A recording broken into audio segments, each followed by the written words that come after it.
Yeah, yeah, yeah, yeah, yeah, yeah, yeah, yeah. Oh. Yeah, yeah, yeah, yeah, yeah, yeah, yeah, yeah. Faith without works is dead. I don't wanna die so soon. I got moves to make instead. I ain't scared, I'm prepared. Big ideas inside my head. I'm gonna make them manifest. And I'm dressed for success. I left, right, order my steps. Network, I ain't gotta do it by myself. Who you know, show me who you know. Better let them know we bout to blow. It's time to go, go, go.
Put the work in, that's action, no lacking, just stacking. Big dreams I'm attracting, no accidents, that's fate. Just go in and have a little faith. And faith without works is dead. I don't wanna die so soon. I got moves to make instead. I ain't scared, I'm prepared. Big ideas inside my head. I'm gonna make them manifest. And I'm dressed for success. I left, right, order my steps. Network, I ain't gotta do it by myself. Who you know, show me who you know. Better let them know we bout to blow. It's time to go, go, go. Go to work, get to work, yeah. Go to work, yeah. Go to work, get to work, yeah. Go to work, yeah. I ain't trying to trade my time, yeah. Simply wanna show you what I'm worth, yeah.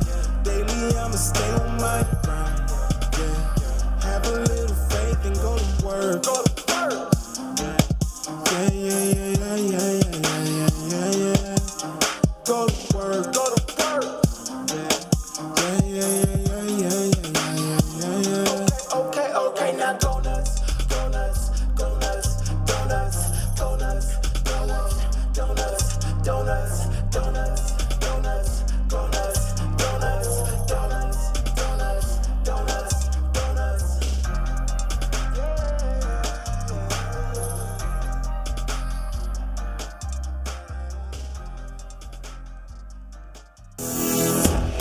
Hey there, I'm Trevor Houston, the creator of the Who You Know Summit, and I'd like to welcome you to the Who You Know Job Networking Show. On our program, we'd like to show you a job search like you've never seen. Everything from getting noticed by employers, how to properly format your resume, and how to network effectively using LinkedIn to drive recruiters to your profile. We even take suggestions from our amazing community. So if you want to learn all things job search, go ahead and subscribe now. Focus! It's all about the job search. So if you want to learn how to land that next success, you heard them. All you got to do is subscribe and ring that bell so you don't miss out on a thing. Welcome to the Who You Know Job Networking Show, where what you know is important, but Who you know can make all the difference in your job search. Welcome to this week's show. Absolutely. We're super excited. This is episode 293. Can you believe it? 290, man, almost 300. 93. We got an anniversary coming up, too. Yeah, we do. We got episode 300. We'll talk about that in a second. But can I get in the comments? Can we get 293? 293. 293. Let's go. All right. And speaking of, let's see who we got online. have with us? Yeah, we got a bunch of folks, a lot of people that we have as friends, some new people hopefully, but Meg Rose, our hype lady, Andrea Waters, Heidi Torres, Jim Ballard. How is it going? Yeah, I love that. So, Krista, we got Neil Anson, and I see, who else do we got in here? We got Hope Mangita in the house. Good to see you all. And here's what we're going to do, y'all. Y'all know how we're changing things up a little bit. This show is actually powered by Peekaboo Analytics. And on LinkedIn, I get to see all of these nice comments. So now we're going to be celebrating our top engagers, right? We're going to be celebrating our top engagers. So, let's start with last week's episode. We had on Craig Siegel, right? Number 292. Number 292. And we have some top engagers, y'all. We had some people that were in the chat engaging, telling us all kinds of great feedback. So in 5th place, we want to celebrate. Let's go ahead, and if we can get a drum roll, let me get a little drum roll going up. In 5th place, we got Alicia Harvey. All right, Alicia. Yeah. In 4th place, the one, the only. Gotta have hope. Gotta have hope. Hope Mangita, congratulations, 4th place with 13 comments. And 3rd place. 3rd place is the one, the only Kat O'Toole. Kat O'Toole, great job. Hey, Kat. 2nd place, runner-up, is Jason Hopper. Jason, all right, Jason. And he left early, too. He left early, so he still got number 2. How you going to leave early and still come in 2nd place? I love that. You know, if he would have hung around, he could have been in 1st. Now, we also have 1st place, who was 1st place last week as well. We have Meg Rose, the Meg Rose. Hey, Meg Rose. Y'all got somebody to compete with, is all I'm saying. Well, and why is it important to stay engaged in the chat, in the comments? Well, there's a lot of reasons why that's important. Number one, it helps us. Duh. Okay. So when you comment and you get in that chat, it tells the algorithm that this is good stuff, and the algorithm pushes it further. So I just want you to know that it does help us. When you get in the chat, it helps us.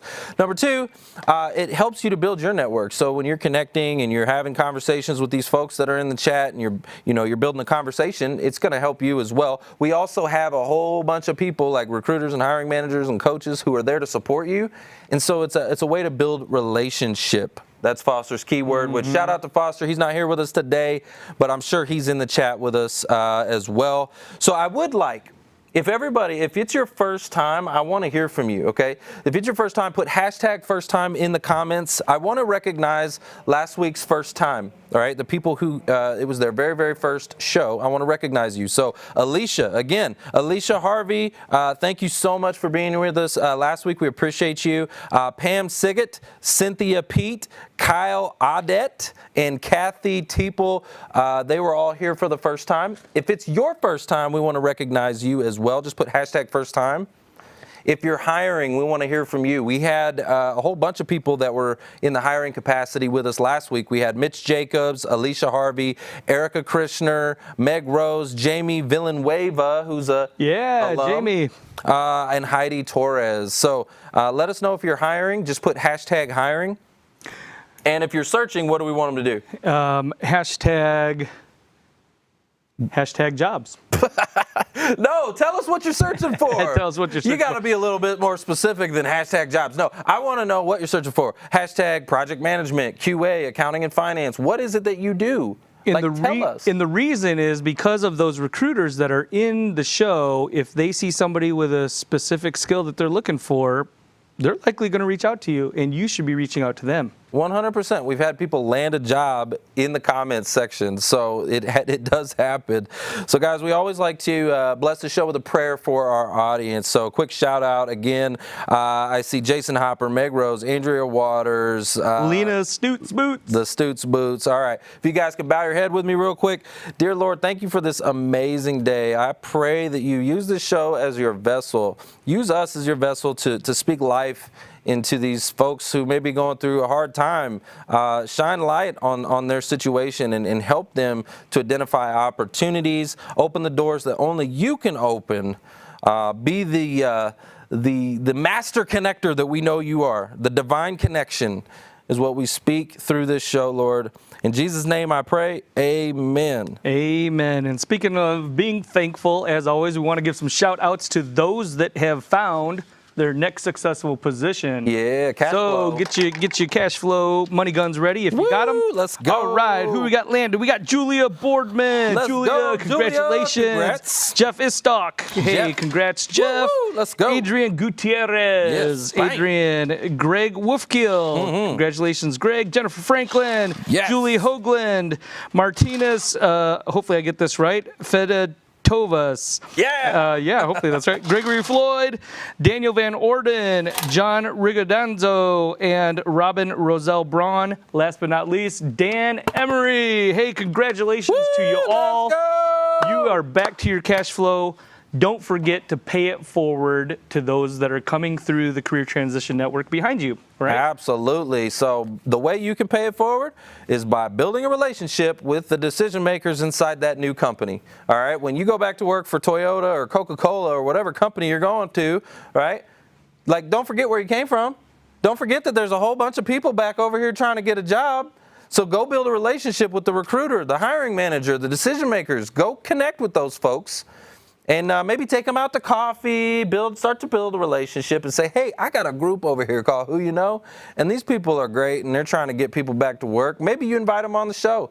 There's lots of stuff you can do now. You can help people. So hopefully you'll do that. Pay it forward. And also, we have a lot of people that are searching for jobs still that want real results. They want real world results, and these people have just gotten them. They've just gotten the real world results. So talk with them, connect with them, ask them what has worked for them, what got them in. Absolutely.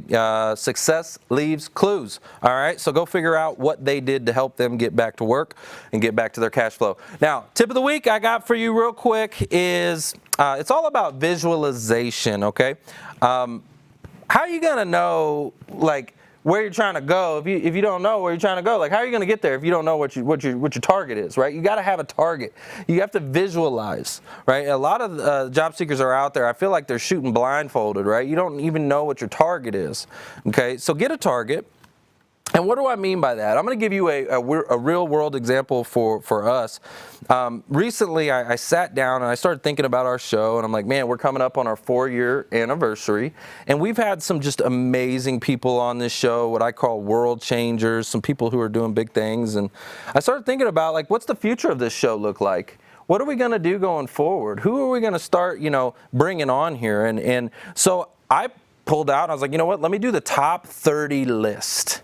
Right, like top 30 people that I want on this show, and I put it together, and I even went a step further, and I put together an image of this show and like all of those people on it. So I've got that vision, right? I've got that in front of me, and I can see it. But it's not enough to have the vision and have the target. Okay.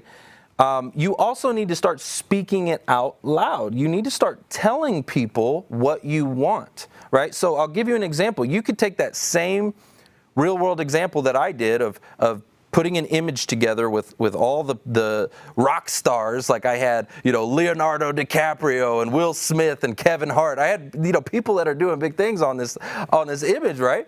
Well, think about it. For you, it's the same thing. You could have Toyota and Coca-Cola and Pepsi and Amazon or whatever companies your dream, your target is. Like, put that image together, start speaking it out, get the word out. Let people know what you want.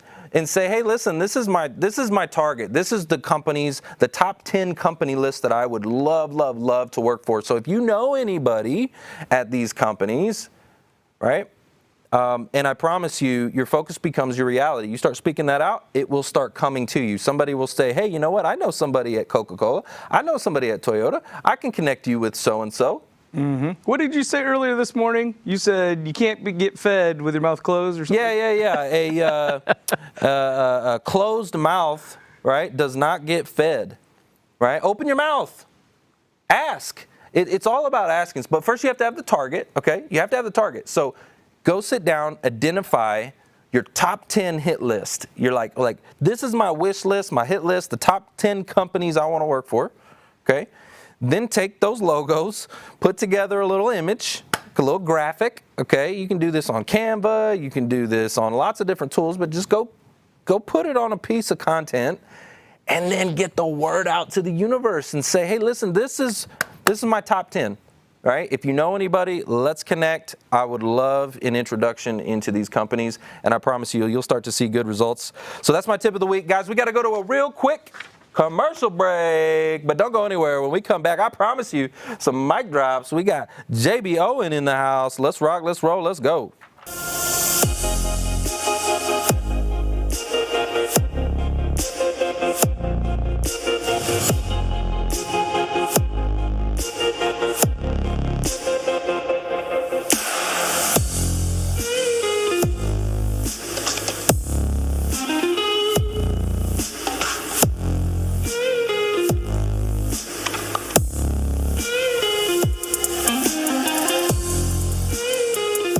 If anyone is out there and you're a realtor or you are looking to get your real estate license, it's a very low-cost entry, $300 to take your real estate course online. Inexpensive compared to like a college. EXP is $150 to join, and it's like $84 a month. So relatively speaking, these are very inexpensive costs. If you are interested in that and you want to work with me as a realtor, I'd love to have you join my team, and you want to hear about the model, then go to join10xempire.com, and I do this opportunity call every Tuesday. Would love to answer your questions and tell you more about what I'm doing. If anyone out there is interested in working with me.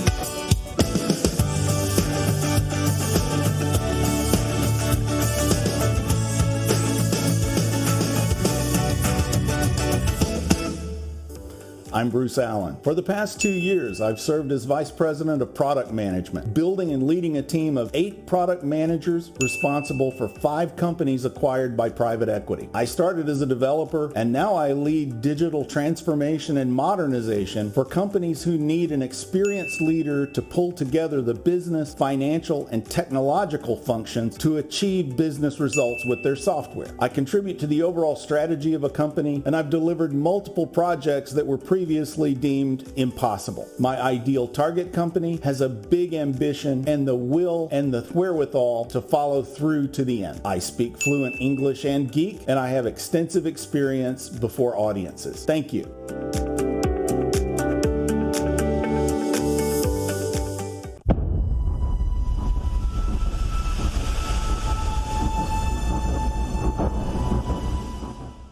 Welcome back to the Who You Know Job Networking Show, where what you know is important, but Who you know makes all the difference in your job search. it definitely does. Guys, let me tell you who I know. I know this lady. Her name is JB Owen, and she's a fearless female leader and highly successful entrepreneur. She's driven to empower individuals in their own personal journey to success. She's a world-class speaker, a 17-time international best-selling author, and powerful business owner. If I can get a warm who you know welcome for JB Owen. Let's go. All right. JB, welcome. I'm so excited you're here, and I'm just like kind of blown away as I'm reading your bio. We were talking about this before the show, but I'm so blown away. Like 17 times? Yes, 17 times. I'm going on my 18th, actually, so thank you for saying that. Going on Very, 18. very fast. What's another Super Bowl, right? Yeah, that's right. Like, after you hit so many, right? When they start coming in after that, you're just like, is it still new and exciting every time? No, it's phenomenal each and every time, because what I know about writing a book or telling a story is there's somebody out there who really needs to hear it. So when you get a calling to write, it's because somebody's asking for it. So every time I write a book or work with authors to write a book, I know that somebody really needs to hear their story. Yeah. Well, I also got to ask you, okay, so you said 17 going on 18. Okay, so we got to call you the GOAT. All right. Greatest of all times. Like, you're the GOAT. You're like Tom Brady. You're just crushing it. But, okay, so if you had 18, you got 18, right? Coming up 18. How many didn't make it? Like, because I think about Tom Brady and I go, okay, well, he got 7 Super Bowls, but he went 9 times. right? Was there any that didn't make bestseller? No. No. You are the GOAT. She is the GOAT. Wow. Like, nah. But you know why? Because I love to do the work. I love to do the work. I love to put in the time. I love to put in the effort. I love to get enthusiastic about it so it doesn't feel like work. In fact, I was sitting here watching you guys listening. I have a new definition for work. Wonderful, outstanding, resilient, kick butt. When you do that, then you always reach that success. So That's right. yes, I've been very blessed, very blessed. Well, I'm kicked back. You see me, I Love got it. my feet up. I'm good. I'm in my zone. So yeah, that's awesome. Kick back. Well, okay, let's take us back for just a quick second. Before you became an author, or let's put it this way, what led you to writing and becoming an author? Have you always been a writer? Did you start journaling? Like, what led you to become an author, and how are you helping others to share their story now? Well, I always have been writing a little bit since I was a kid. I tell a story how my mom was a business owner, and I used to go to her office after school, and after her secretary would go home, I'd plunk away on the typewriter and write my woes as I waited for my mom to be finished work so I could go home and, eat and have dinner. But I loved writing, and I really enjoyed expressing myself through writing. But what I found out was, for like later in life, in my 40s, I realized that all of us have a story. We have a very profound story, and our story, where we came from and the journey that we've taken, is really a part of our future. And when we tell our story, we actually transform our life, because many of us have skeletons in the closet and things we don't want people to know. And we define our future based on our story. And so when you write your story, tell your story. And now what I do, help 700 authors publish their stories, is I help people transform their lives, because what happened to you in the past does not define what will happen to you in the future. And it's very powerful when you tell your story in that way. I'm giving a mic drop for that. So, okay. So I also have to say this, because I've told our audience this before, and I'm going to stick to it, and then I want your feedback on this. I'm going to stick to it. I think the audience should write a book. I think the job seekers should tell their story. I think they should tell their journey, like how much rejection they're getting and how hard it is and how challenging, and like maybe you don't necessarily write a book, but you should be writing something, content, some form of content written. I think that it would be important. What are your thoughts on that, JB? What do you think? Well, I've coined this phrase called ignite moments. We all have these ignite moments where something has really changed us and redefined us. It's kind of the aha moment, the big awakening. And ultimately, it usually sets us on a new trajectory. So I'm sure you've had lots of ignite moments around the show, around things that happen, around disappointment, obstacles, potholes in your life that you had to overcome. It's those ignite moments when we share them that people really feel connected, because we all have an ignite moment. We all can relate to the human experience of perseverance and dedication and going after it. And so that becomes a really common denominator amongst us all. When we share our ignite moments, we actually give people the opportunity to learn a lesson or learn the golden nuggets from our experience. And so, yes, absolutely, you must tell your beautiful ignite moment and the many ignite moments you've had to get you where you are today. And you also talk about ignite impact moments and ignite inspiration moments, and there's a difference there. So I would like to, can you frame that for the audience, the ignite impact moments and ignite inspiration moments? Yeah, absolutely. Thanks for asking. A lot of times we have an ignite impact moment, something that happened to us at a young age, or even what's happening right now in the world. We've been fired, we've been bankrupt, we've been left a relationship, someone has passed away. And that impact moment really sets us on a trajectory in a certain direction. It also, we assign a meaning to it. So I'm not good enough. They'll never like me. I'll never make it. I can't do it. And so because of an ignite impact moment, we have a meaning, we assign it to ourselves, and then we kind of go through life living, adhering to that impact. Later, something wonderful will happen, or difficult, either or, ignite moment, that inspirational, transformational moment where you wake up and realize, that isn't me. I don't want to live that way anymore. That's not the facts. It's not how it went out. I'm not this. You get a new framework for what you once thought. And that new framework makes you realize, I can do this job. I can go after this. I am smart enough. I have the skills. I have the tenacity. This doesn't define me. And so that inspirational moment really actually refines you to go after what it is you want. I like that. Mic drop. Can you give me an example of maybe one that, like a story in your, like a real life story of the difference of the two? for yourself? Yeah, I can give you one of my own. I mean, when I was 12, I used to be really funky looking, spiked hair and all kinds of stuff. And my dad didn't really like it. And so he told me, if I'm going to go out with you in public, I need you to put a bag on your head. And at 12 years old, yeah, big Ignite impact moment. I was like, wow, my dad doesn't care about me. My dad's embarrassed of me. Maybe there's something wrong with me. And so I kind of lived my life shy and introverted and thinking like there was something wrong with me until later in life, I had an Ignite transformation moment where I realized, hey, like that was my dad's story. That was my dad's insecurities.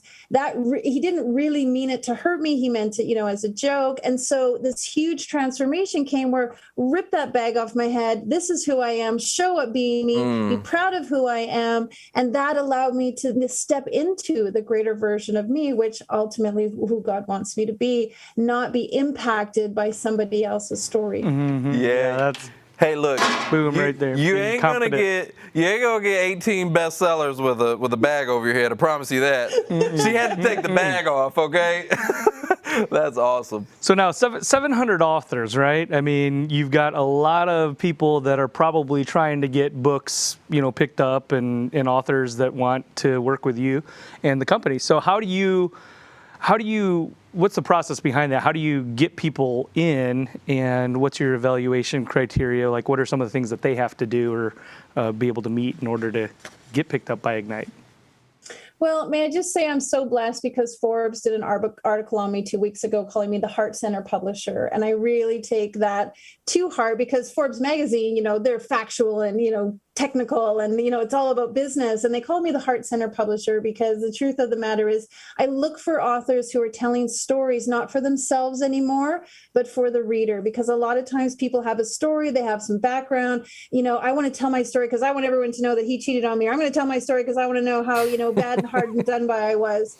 What happened is most authors who are really in the process of wanting to write their story for the reader make that transition where their story now is going to be a lesson, a gift, that medicine, that lifeline that somebody else wants to and needs in their life. So part of working with me is really where are you at in telling your story? And then I love to help people build their brand. I love people to have a message, a mission, an impact for the planet, and that triple win where it's not just for me, it's not just for you, but somebody else ultimately wins or benefits from this process. So all of the proceeds of our books actually go to building a schools in Cambodia because we want our readers to win, we want our company to win, but we want kids to win. We want to ignite possibilities in others. So really creating that triple win is how we do a lot of curating our authors. Yeah, well, that's why you're 17 going on 18 because she got the trifecta going on. I love that. Okay, so we were talking before the show about this tool. There's a new technology. It's called Jarvis, okay, and it's AI. And basically, Jarvis, they claim that it's read 98% of the internet. And so it's an AI that writes for you, and it's crazy. I've seen the behind the scenes of this tool. It's amazing. It's just really mind-blowing what this thing can do. And there's a gentleman who's teaching people how to write a book with Jarvis. And so we were talking before the show, and I really, you've been keeping me in suspense. I want to know your feedback, your thoughts on that tool. What are your thoughts on that? Well, I have a lot to say about that. So in truth, I'm pretty sure you didn't write 18 books with Jarvis, right? No, because here's the thing. You got to do the work yourself. Like, first of all, I would ask somebody, why do you want to write a book if you want an AI to do it? If you want to write a book just because you want a program to do it and then you want to publish a book, like, what's that all about?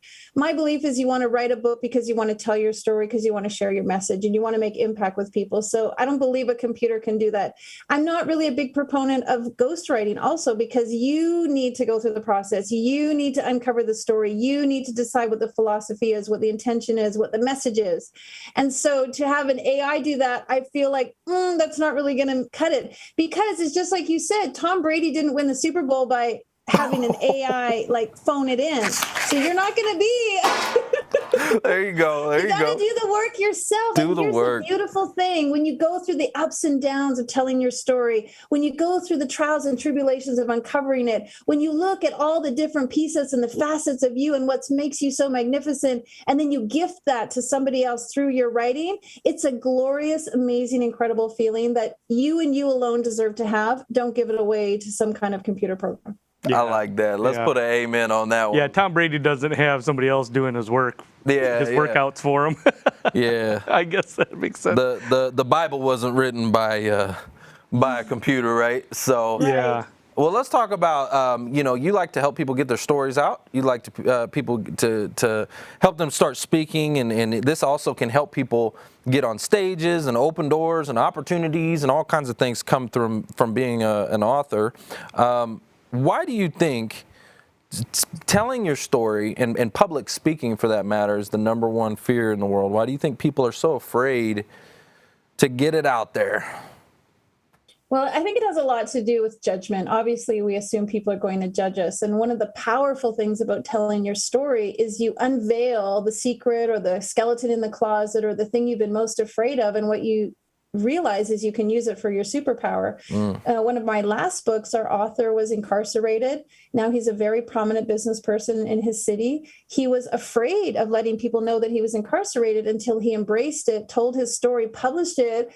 Everyone in the world has access to it. And now he realizes that it's empowered him so much because people see the many layers behind his story. And they actually see that if he can do it, they can do it. And I think that is truly the power of storytelling. It's the common denominator amongst us all. It doesn't matter what color your skin is, what gender you are, where you come from, how much money you make. Our stories are unique to us, but they're the human experience, that hero's journey between, am I going to be a villain or a victim, or am I going to be a hero, no matter how hard that takes?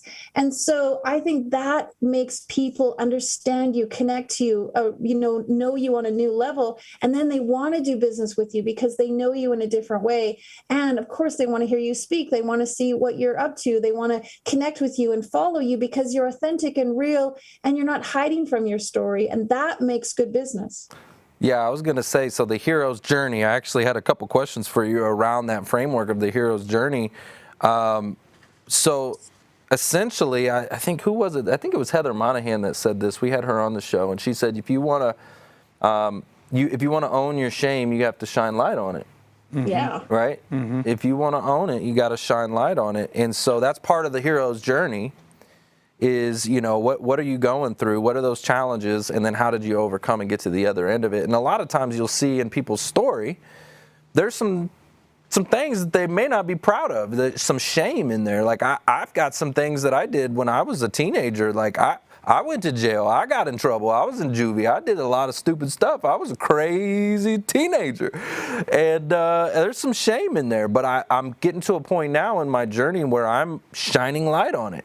Because I don't want it I don't want to be ashamed by that anymore. I want it to empower others to show them, hey, listen, you can too overcome.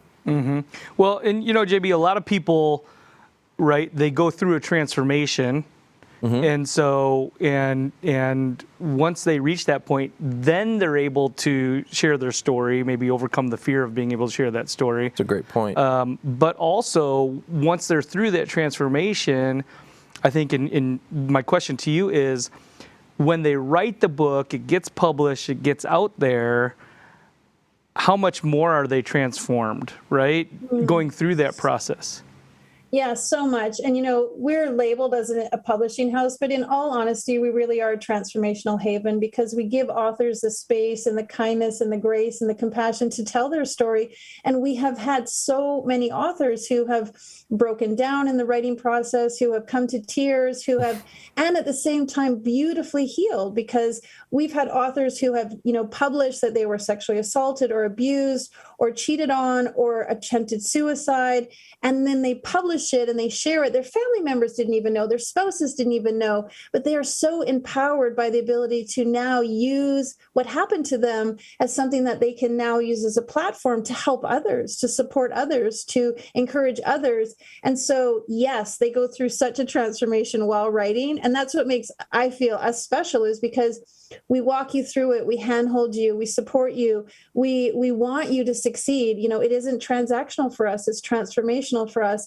And authors feel really safe in our space because they know that my motto is everybody deserves to be heard, everybody deserves to be seen, we all deserve to belong, and nobody gets left behind. And so that's how our authors come through our process. Mic drop.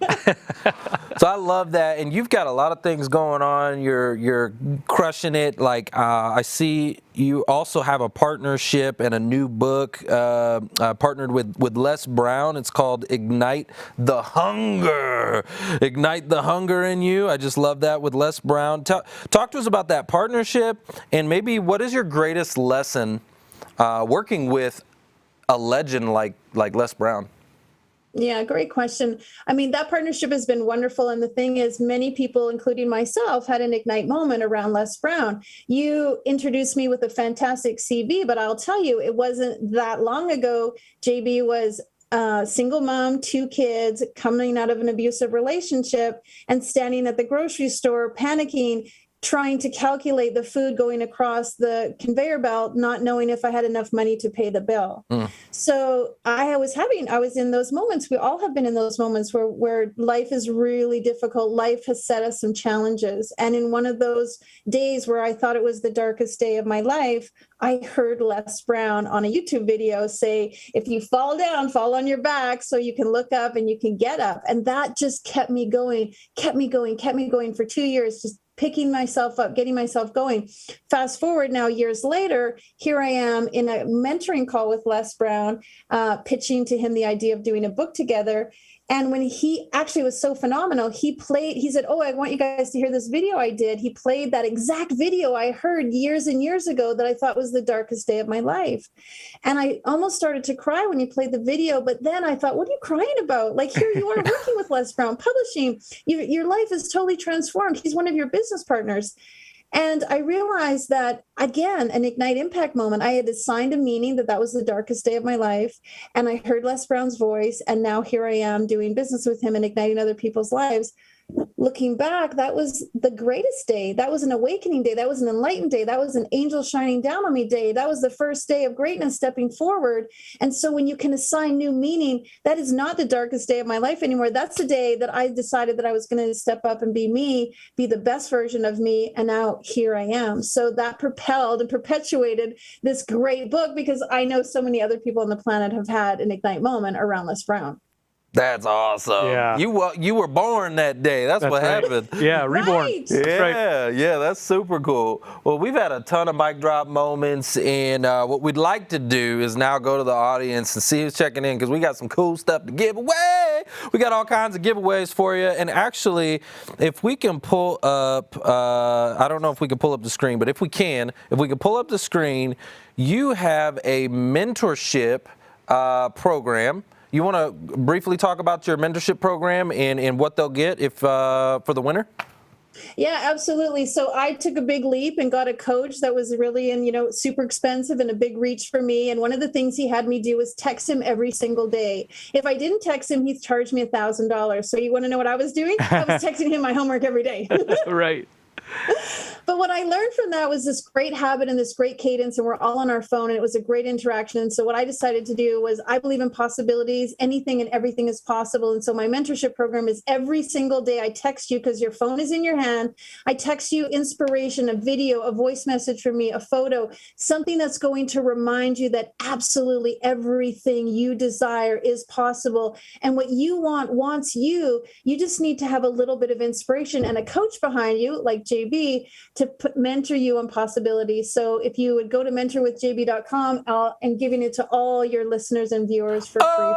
Oh, that's a mic drop in and of itself. Yes. So all you got to do, guys, is go to, I put the link in the chat there on LinkedIn. Go to mentorwithjb.com and use the coupon code WHO. And yeah, there you go. You're going to get that. And now we also have another thing that you have is, and if we could pull this up too, that'd be great. It's your affirmations of a billionaire mindset. Woo! Okay, billionaire cash flow is what we're talking about. The affirmations, and this is an audio track. Can maybe you explain it, what this tool is? Yeah, absolutely. You know, people think a billion is dollar amounts. And what I'm trying is to change the mindset that you have to have a billionaire consciousness if you want to make $1 billion. And that means a billion person impact, a billion smiles, a billion hugs, a billion moments. You have to have that billionaire consciousness. And to have that, you need to start thinking, programming, mantras, positive affirmations, a visualization, as you said earlier in the show. And so this is an audio track that you can listen to that puts you in the billionaire consciousness of helping and impacting 1 billion people, not just going after numbers on your bank account. Ooh, I like that. Man, I tell you what, that's some strong stuff. Y'all need to go get that. I put the link in the chat. Y'all make sure you go check that out and do me a huge favor. Take a screenshot right now with JB on the screen. I want you to take your screenshot. Hey, I like that. Yeah, there you go. That's a great shot. And I want you, this is your content for the week, right? I mean, for the day anyways. Just post this thing, get it out there. Start telling JB how, much you appreciate her. Maybe one of her mic drops, like, golden nugget that you took from the show. And blow her up, hit her up in the DMs and tell her how much you love her and appreciate her coming on the show. JB, we thank you so much. Keep doing you. You're amazing. I'm ready for number 20, okay? And I'm sure you'll go way far past 20, but man, after 18, like, what? I mean, come on, son. Wow. JB, thank you. I'm going to help you do your book. I'm going to help you get your book. There you go. There you go. Without AI. Yeah, without AI. Oh, man, I can't use that. Oh, okay, wait. No, I'm just kidding. Let's go. JB, thank you so much. You, we JB. appreciate you. Guys, we got to go to a real quick commercial break, but don't go anywhere. I promise you some more mic drops. We got Dr. Cass in the house.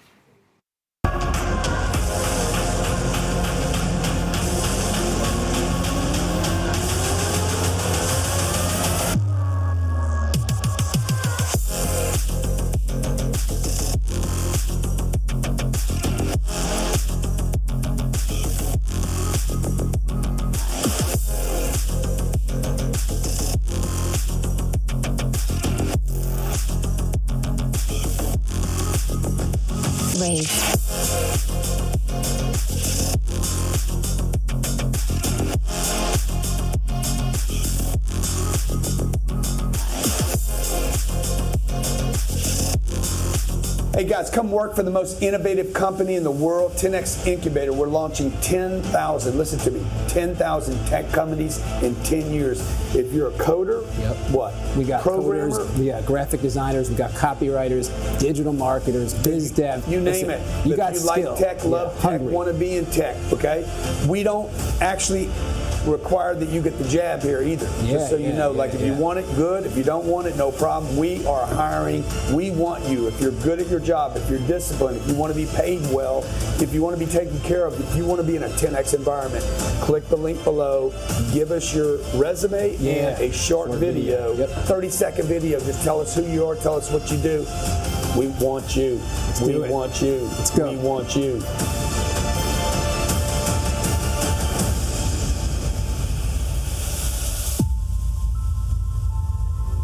You know you have something unique to offer your next employer, whether it's your experience or your work ethic or your passion or your personality. But how do you stand out from the crowd when you're stuck sending plain text emails that lack personality, lack humanity, and worst of all, look like every other email in the inbox? Job seekers just like you are discovering how easy it is to put their humanity back into their communication and back into their job search with BombBomb Video. Visit BombBomb.com to start a free trial today and rehumanize your job search. So I joined the Who You Know Network a few months ago during my job search, just trying to find other avenues that could help me land a position, and I finally have done that. And I thank the Who You Know Network for that. It's a great group of people who are really willing to do whatever it takes to help you find a job. Hello, Who You Know crew. Thank you so much. Just a quick shout out of gratitude to all of you for your help and support during the summit process and beyond. Feeling very accomplished based on the tools that you provided, the support. I can't say enough about the Who You Know Network. Trevor and the guys were very instrumental in making sure that I got increased activity in my job search. Taught me a lot of tools and tricks, a bunch of other stuff that you'd think a guy like me who'd been in the recruiting business for a while would already know, but they've been very helpful and I would highly recommend them.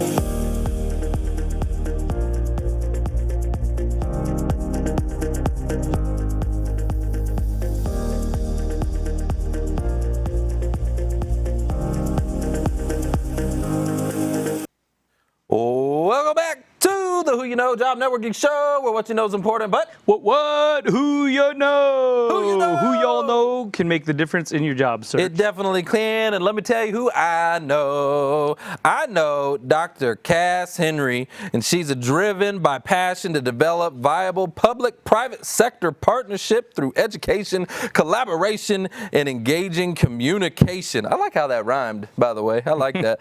Her ultimate goal is building to last and ennobled for success, and she strives to bring economic prosperity to everyday business and people. Everybody, welcome Dr. Cass to the Who You Know Show. All right, Dr. Cass, welcome. Thank you for joining us. Thank you. Thank you so much. It's an honor to be here. Well, we are super grateful. We got to meet the other day in Breakfast with Champions in the clubhouse, and it was super great to get to know you. You were just speaking my language, so I just was like, I got to have you on the show, okay? But first of all, let's talk a little bit about what you do and what made you choose to help companies develop, effective financial strategies as a profession. Like, what made you choose that? Interesting question. I started my career in financial technology as the first batch of students to graduate out of Bangalore University, India. And what I realized when I came to America is while I was still very young in my early 30s, fintech and technology-based solutioning is not something most people understood in the United States. And also business thought of money making as the goal and not necessarily building people up. And coming out of the fintech and financial sector, I understood very intimately, we take care of people, our people take care of innovation and process and customer service, and that drives the economic engine, right? So you never put the cart before the horse, you put the horse in front of the cart. And so if I am going to help businesses succeed, I need to help them rearrange the order, because if the cart is pulling the horse, we're not going anywhere fun. Wow. Okay. I love that. I love this conversation, because what she's saying is, these companies, they need to start putting the people first. Now, yes. I would like to talk to the audience and see, what is your experience? How are these companies treating you? Number one, and you can tell me in the chat, number one, did the company, when they let you go or fired you or furloughed you, whatever they did, when they let you go, what was that experience like? Did they treat you right? Number two, what is it like in the hiring process? What is that experience like? How is corporate America actually treating you? And Dr. Cass, what's your experience that? How are companies doing when it comes to that conversation? Are they doing well? Are they just really totally messing the ball game up here? Or what's the biggest challenge companies are going through? Companies have realized with COVID, people come first. Okay, they have woken up. People are not coming into the office. Office is going into people's homes, right? So let's not forget it. When people came into work, we told them you can't bring your home to work. But now we expect to go home 24/7, regardless of what's going on in their household. So conscious companies are realizing the script is switched, right? It's flipped. And we need to show up with mindfulness. And people are working harder. The old notion that if your butt is not in the seat and I don't see you working, you're not working. Productivity has gone up by 40 to 50% with people working at home. Wow, that much? 40, 50%? Yes. Woo, that's a lot. That kind of blows your theory. No, I think like I feel like because people are they're working longer. I feel like because they're at home. I think people are just working a lot. Yeah, that is one of the pitfalls of remote work is being able to turn it on and off. At certain times. And I think for certain people, everybody's different. Like our assistant Hope, she's there. She works really well from home. She does her thing. Like we don't got to tell her what to do. She doesn't need somebody hanging over her shoulder. You know what I'm saying? She doesn't need that. There are some people though who I feel like they need some form of accountability in having someone to just maybe tell them what to do or how to do it or get things done or just maybe have a little bit of accountability can help. And an office environment can help them with that. So what are your thoughts on that, Dr. Cass? Both work and school is now virtual, right? I play in both those spaces. I'm a graduate school professor for 22 years on top of being in the international finance arena for over 30. And both today require two things. It needs people to show up with empathy and resiliency, and it needs people to show up in both spaces with self-motivation. We can't give people motivation. If people need help, they need to be motivated enough to ask for help. You were talking earlier to ask, right? There you go. You started the program with the prayer. And I'm not Christian, I'm Hindu, but I was raised appreciating all traditions. And I know this much, knock and the door shall open and ask and you shall receive, right? Mm-hmm. So ask for help. I love it. Ask about, that's right. Yeah, and like we were saying, a closed mouth doesn't get fed. You have to ask. You got to open up. And so, if you're struggling at work, if you're struggling, whether it's a remote work environment or what have you, you do have to speak up and say, hey, listen, I'm having a challenge here. So I love that. What about when it comes to companies making financial mistakes, all right, what are some of the biggest financial mistakes companies are making and how do they start to eliminate that? So there are two kinds of mistakes, right? Mistakes knowingly, not reflecting it. So that's technically omission, right? A lie of omission is still a lie. And not being aware. The outcome is still the same. Do you know more than 50% of the CFOs in their careers have been asked to falsify financials? And normally CFOs leave jobs every 3 to 4 years because it's like, there's a joke when you are with relatives, it's only 5 days you can stay. Otherwise, everybody starts stinking like fish, right? So as CFOs, we have to be extremely careful the kind of organizations we are a part of and what the organization will ask us to do. And the financial mistakes happen either by being unaware or otherwise wanting to represent the results in a different light. And in either case, it's employees shortchanging the owners. And in business, employees, including the CEO, they're not the owners of the business. The owners are the investors. So they're the principals. We're all agents of the company, and we have a fiduciary responsibility to protect the interest of the agent. And their long-term viability is our goal, but we are paid by the short-term profits. This bifurcated goal actually triggers what we call the agency conflict, where the employees misrepresent, falsify, or hide things the owners need to know, and in the end, the organization suffers. So what I always do when I'm working, when I'm consulting, or when I'm teaching is remind everybody in my stakeholder community, think of your organization as a three-legged stool. One leg is the individual, one leg is the organization, and the other leg is the society. When we keep all three in balance, then there is responsible governance and there is economic sustainability. If one leg is broken or weaker or shorter than the other, the entire system crumbles. Wow. So take Enron, take subprime crisis, take whatever it takes. When individuals get greedy, and especially individuals at the top, then the entire system collapses and everybody pays a price. Wow. You know who I'm thinking of as you're saying all that? Because you were talking about the three-legged stool, which society, which is one of the legs, society. Yeah. I was thinking about Facebook, and I was going, ooh, I don't know if society's better off with Facebook or not. That's just my opinion. When we're on Facebook right now, so appreciate you, Mark Zuckerberg. But yeah. Well, and you said something that stuck out to me too, which is, agents of the company or employees of a company. There's this like dichotomy of responsibility, because you have corporate responsibility, the responsibility to represent and protect the company, but also, especially if you're client facing, you have in some industries especially, you have a certain obligation of care for the client as well. So, I can see where there's this inner conflict, and if there's not good, clear, defined leadership and how to navigate that, what the best practices are, missteps could be made all over the place. That's a perfect point. And when we come from a place of responsible governance, what is good for the client is actually also good for the business and also good for us. Yes. So governance centers us. Governance is not just for government, governance for any organization.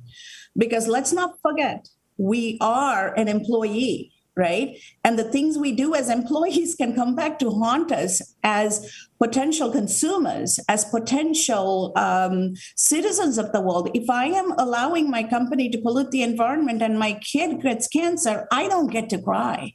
Yeah. Yeah. Yeah, mic drop on that. Go ahead. I was going to say, let's talk about your book, right? Because we definitely want to hear more about Ennobled for Success. What can you give readers what to expect, or maybe a little synopsis of the book? Yes, thank you for asking. I thought a lot about writing a book that talks about my journey, but I didn't want to talk about it from my perspective. The book takes the reader through a journey of a young girl growing up in the middle of a civil war, and how everyday faceless, nameless people who normally we don't pay attention to, the rickshaw driver, the cleaning lady, the maid next door, these everyday people who have kindness in their heart and who can actually see the potential of a child, of a life, will step out of their comfort zone and make somebody's life better. And what if we took all of those messages and all of those opportunities to embrace every ounce of humanity around us? How ennobled are we going to get in our life? And how do you take those lessons into life to become successful? So it is a transformational journey of a child who became a refugee at the age of 13 to go on to different countries and raise siblings on her own without her parents and make it okay because there were people who cared. And none of those people were highly educated, highly affluent, prestigious people. These are everyday people who care. And so the lesson in that book is you don't need to have a title, a following to change a life. All you have to do is just care. Yes. And become ennobled, right? Become ennobled. Mm-hmm. And that's just so amazing, because, I mean, it's a lot about, what you do is all about people, empowering people.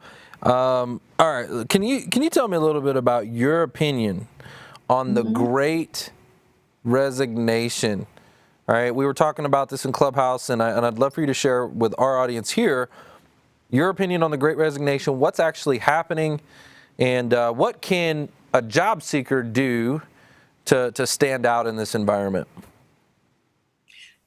Fantastic question. And I talk about this with my graduate students every week. Employers are not looking to hire people to give them jobs. Employers are looking for solution providers who can solve their clients' problems and innovate and make this world a better place. Yeah. So show up as a problem solver. We don't hire you based on the answers you give. We hire you based on how you're synthesizing what you're hearing from us and ask probing questions to prove to us you care. I love that. So, I mean, what problem do you solve for the company, right? Yeah. I mean, if you're an HR professional, what is it that what's the actual end result that you do for the company? And like, I want you to think of it this way, reverse engineer it. If you're not there, if that department does not exist, and that, HR profession isn't there, what fires are in the company? What fires do you ultimately put out for that company? What problem do you solve? So to really think about that. And a lot of times it boils down to time, money, things like that. But yeah, think about that. Reverse engineer it, and you need to be able to speak to that. And I the majority, now that I've just heard you say that, that's just caused me to reflect back on a lot of the conversations that we've had, because we help so many job seekers. And I think the majority, probably the far majority of people are looking to fill a position, right? They're looking to fill a position, to go into a position that the company has work for them, not that they can work for, right? And solve the problem, be a solution. Reverse engineer it. So, okay, now that we kind of understand a little bit about what the companies need and what they're looking for people to come in and solve the problem. What is going on with this Great Resignation, though? Because, people are like people are missing.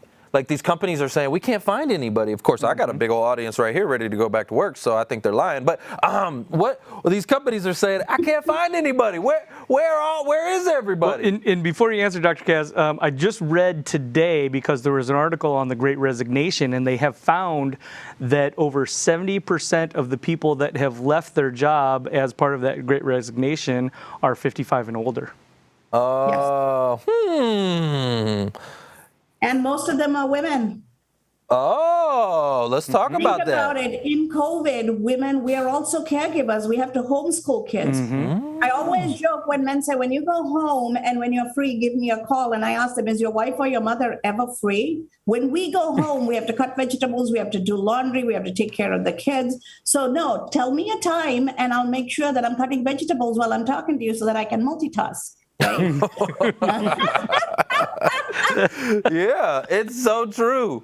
But I like both of what both of y'all said, because I had said the exact same thing. I did an interview on Fox News Radio, and they were asking my opinion on the Great Resignation, and I said, well, a lot of things are going on. There's a lot of dynamics, but one is 2 household incomes, right? Where all of a sudden they figured out, because everybody had to stay at home, right? They figured out, okay, well, if I have to stay at home, well, now I got to take care of the kids. We got to do this, and the kids are having to do virtual schooling, virtual learning. Yep. So they figured out how to make that manage off of one income. So a lot of that dynamic's happening, like what you were saying. And then to Mark's point, the other side of it, which is I'm just not going to go back to work. I'm going to retire early. Yeah. Whether they had enough money or not, which most of them we know don't. They've accelerated it and just accepted that they're going to either spend less or early retirement. So, and they'll probably wake up in maybe three years or so when they start running out of money, and they're like, oh crap. There's going to be a lot of the Home Depot, Lowe's working going on, I think, maybe. I don't know. What is your opinion on that? I mean, are we just crazy or what? Part of it is the pandemic has reminded us that we may kill ourselves for the job, but the job will replace us in 2 seconds. That's a mic drop right there. Right? So what am I taking the risk for? Is that risk worth it? What is my value, and am I being valued? People are seriously asking this question. And I'm doing some work here in the Caribbean, working with rural agricultural women to make the economic development work and make these single mother communities sustainable. So this is a country of 90% tourism, but they figured out a way to survive through the pandemic. How? Everybody grows their own, goat and cow for milk and chicken and ducks and geese, and also grow their vegetables and cocoa and make chocolate products, right? So you can feed yourself. If you can feed yourself, what else do you need the money for? Because now you're teaching your kids in the home too. Mm-hmm.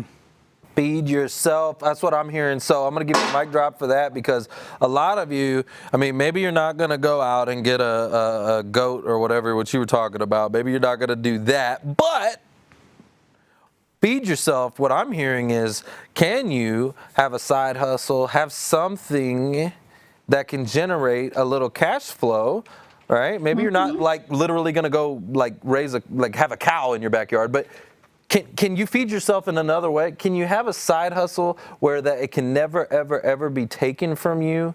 What are your thoughts on that? Should these job seekers be thinking outside the box and generating other, passive income, things like that? When I moved from South Asia, from Sri Lanka through India, Europe, into the United States, one of the things I realized early is the United States is the only country by law it's employment at will.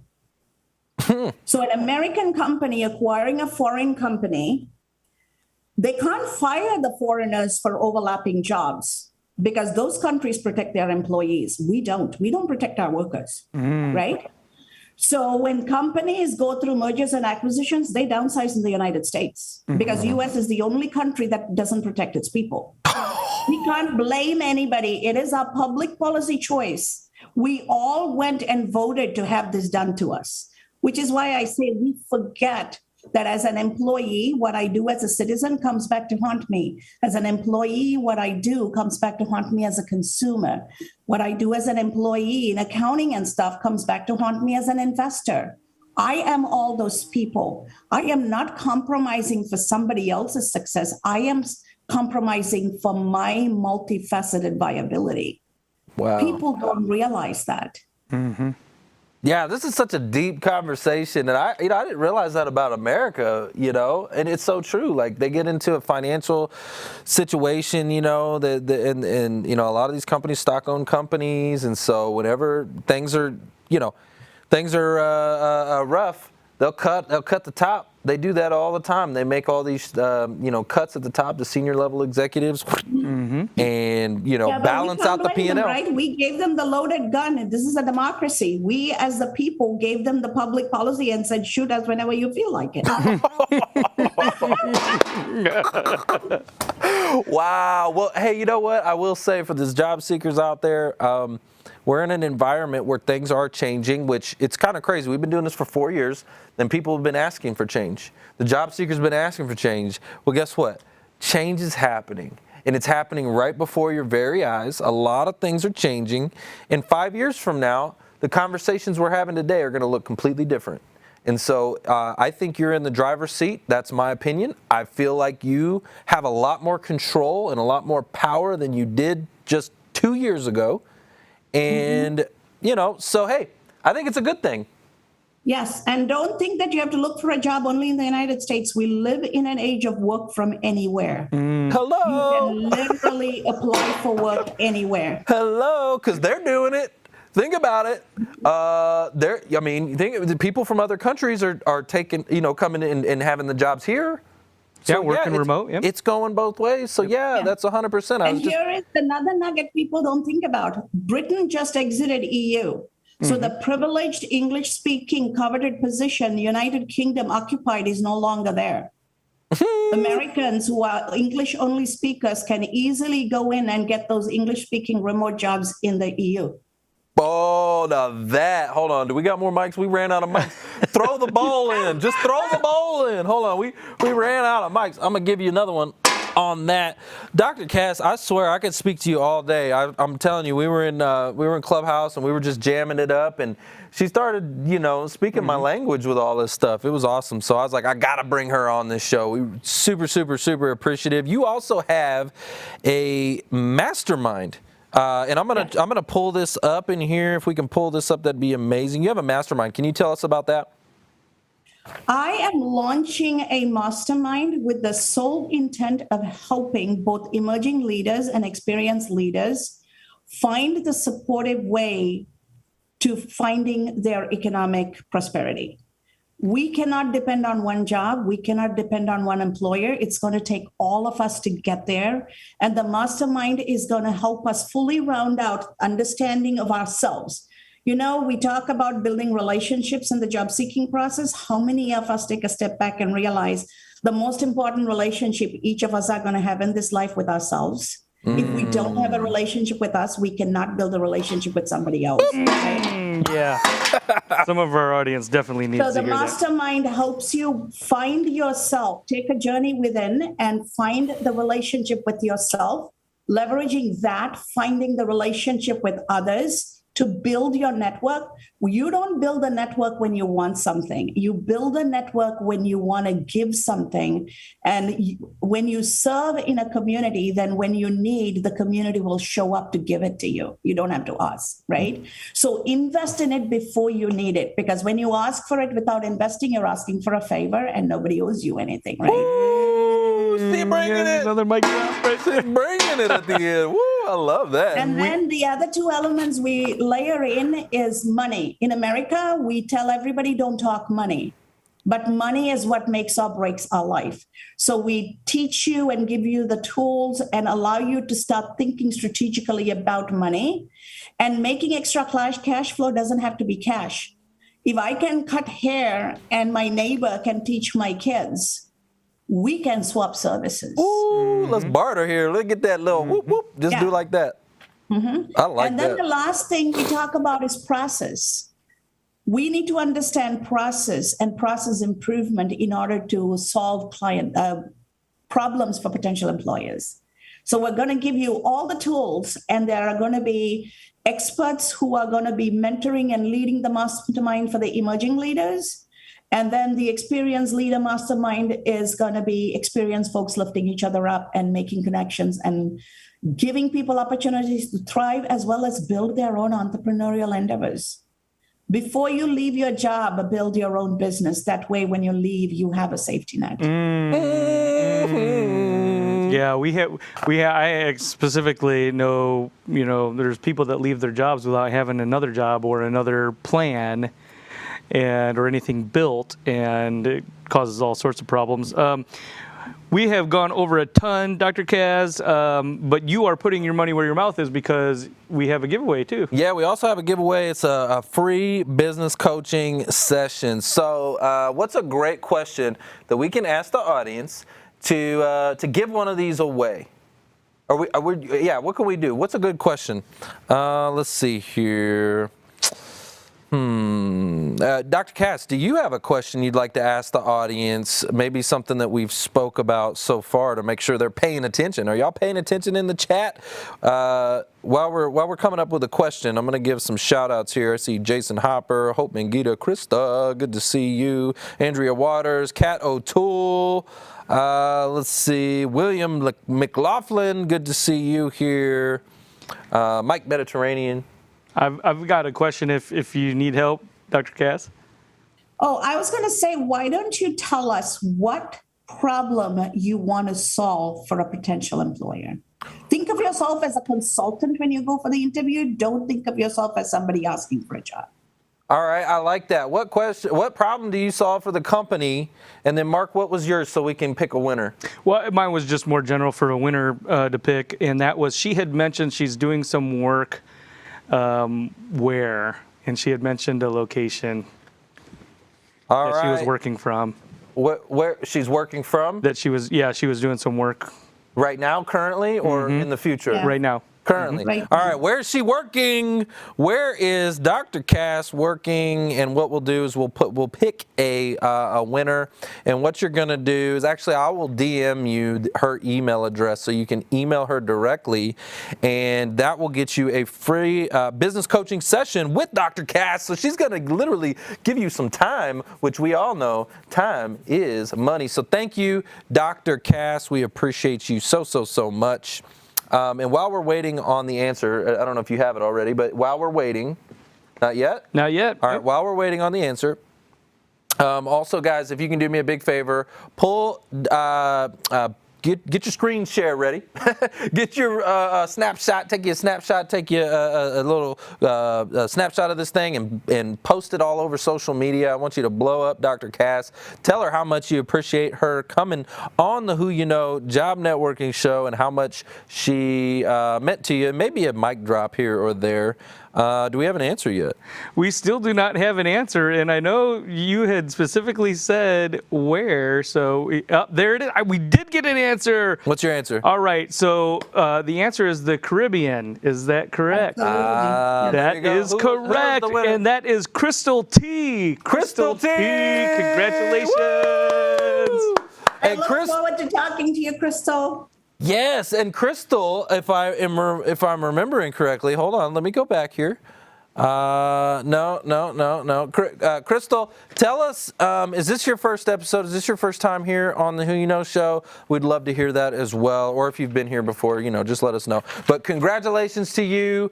And Dr. Cass, thank you so much. All these mics are for you. Yeah.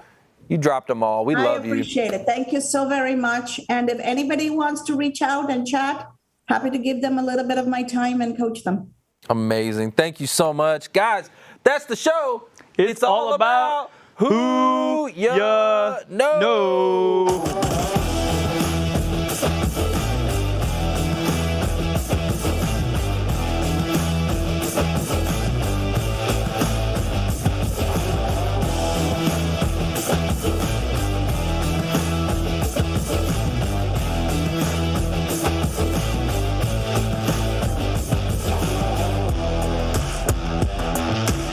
Trevor Houston here, and I want to thank you for tuning in to the Who You Know Job Networking Show. We hope you've been inspired, encouraged, educated, and entertained all at the same time. For information on our different events, workshops, partners, or partnership opportunities available, check out whoyouknow.show for more details. And be on the lookout for our new mobile app. You never know how this show could help someone you know?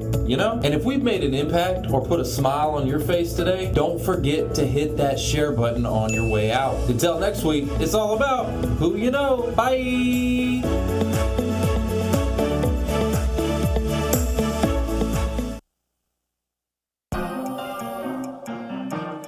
Yeah. Oh. Yeah. Faith without works is dead. I don't wanna die so soon. I got moves to make instead. I ain't scared, I'm prepared. Big ideas inside my head. I'm gonna make them manifest. And I'm dressed for success. I left, right, left.